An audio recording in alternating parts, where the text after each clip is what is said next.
ছাত্র সংঘ যারা পরবর্তীতে শিবির হয়েছে, যাদের প্রত্যক্ষ তত্ত্বাবধানে এবং যাদের প্রত্যক্ষ ইন্টেলিজেন্স নেটওয়ার্কে ইনফরমেশনের উপর বেস করে মেয়েদেরকে ধরে ধরে নিয়ে গিয়ে রেপ করা হয়েছে, সেই দলের পক্ষে, সেই দলের হয়ে দেখলাম কিছু মেয়ে করতেছে, যিনি বলে এই ডাকসু নির্বাচন করবে।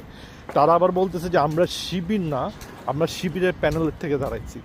আমার মেয়ে 2 বছর বয়সের একটা ছবি, সেই ছবি ডাউনলোড করে সেই ছবির মধ্যে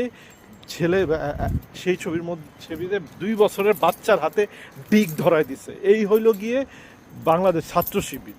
তারা ওই শিবিরের হয়ে নির্বাচন করতে গেছে, উনাদেরকে আমরা সম্মান করে কথা বলবো। আমরা তাও তো ব্যক্তিগত অসম্মান করে কথা বলি না, কিন্তু তাদের রাজনীতিতে তো সম্মান করে কথা বলার কিছু নাই।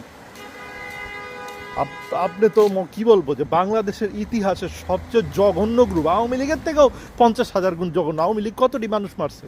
আওয়ামী লীগ কি লক্ষ লক্ষ? সবচেয়ে কনজারভেটিভ হিসাব হইল গিয়ে 1 লক্ষ 1.5 লক্ষ থেকে 5.5 লক্ষ। সবচেয়ে কনজারভেটিভ যে হিসাব মানে একটা বৈজ্ঞানিক হিসাব এই মুক্তিযুদ্ধে, সেইটাও 1.5 লক্ষ থেকে 5.5 লক্ষ লোক মানুষ মারা গেছে।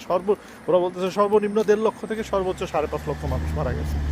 এইটার সাথে সরাসরি যারা জড়িত, আপনারা তাগো লোকে গেছেন পলিটিক্স করতে, তাগো প্যানেলে। আর আপনাকে রাজনীতিতে আমরা সম্মান করে কথা কম, ফাইজলামি করেন আমাগুলো।